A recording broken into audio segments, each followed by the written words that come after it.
Welcome to Behind the Bean, soil erosion specialist.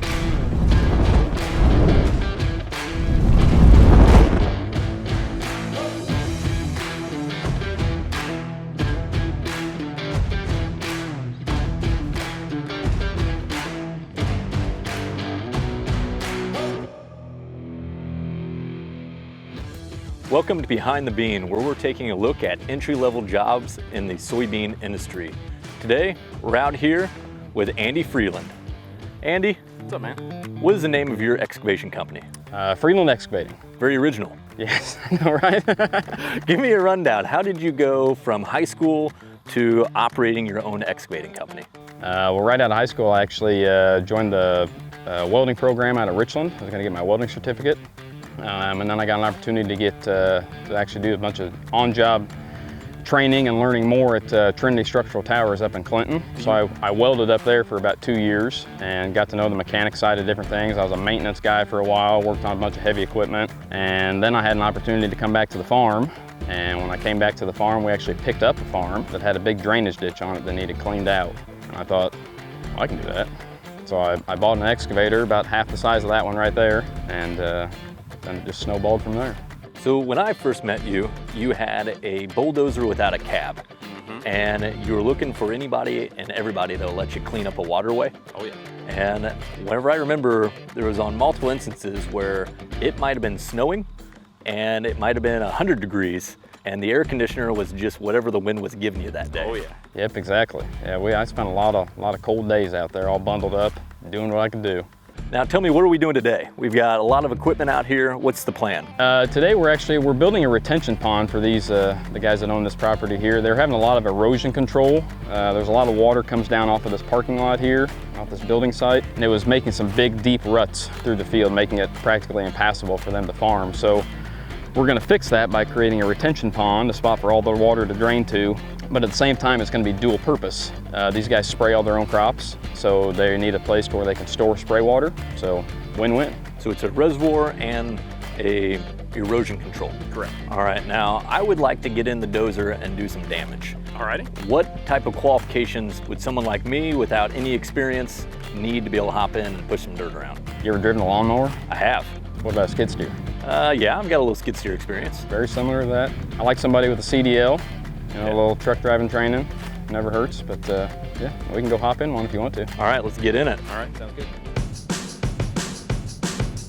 Getting an opportunity to operate heavy equipment can be a challenge. We heard Andy explain the areas an up-and-comer could focus to increase their probability of pushing some dirt. Number one would be a CDL. The ability to haul equipment with a semi will immediately improve your odds. Number two is maintenance and repair of heavy equipment. Understanding the basics of maintenance through attending an automotive or diesel vocational training will greatly increase your value to a contractor. If you have limited access to operating equipment but still want to build a skill that will provide you a chance to move this type of metal, then number three is learning the ins and outs of welding. Testing the strength of these machines can cause metal to crack and require an in-depth knowledge of welding to repair these key structural components. Contractors like Andy are always open to training someone on the job that have a solid understanding of maintenance, repair, and the art of arcing and sparking metal back together.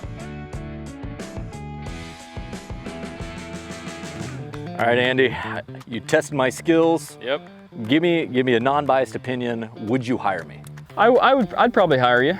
I might not leave you in charge because, you know, if you need somebody else here to help you. I would say the amount of time it took me to figure out what was going on, we would double the amount of time it'd take to do the project. Yeah, let's not do that. If I was going to tell an 18-year-old that is graduating from high school, wanted to get and operate heavy equipment, what's the quickest route to getting in front of someone like you that would have a good-looking resume to get that job? What would you want them to have? What experiences? You know, if they've got any sort of heavy equipment at all, or I mean, even if they've got any on-farm experience, you know, I grew up driving tractors and stuff. I mean, that, you know, helps out, just knowing how to operate a big, heavy piece of equipment. I mean, even if it's smaller, they all pretty much work the same.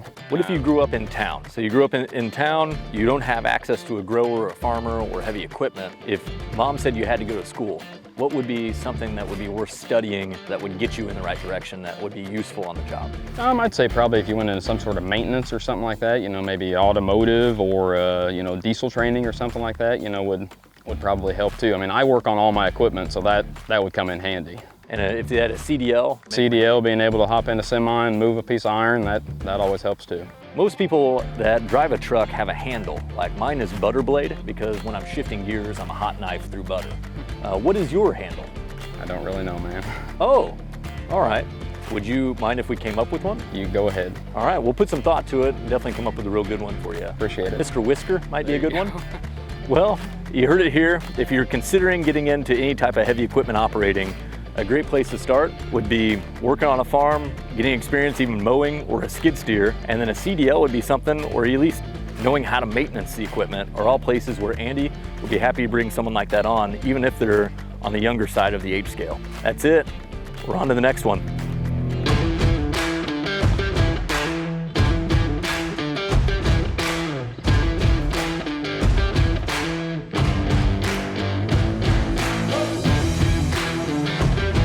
If you're interested in learning more about this career or know someone who should star in our next Behind the Beam video, get a hold of us at birddogcareers.com.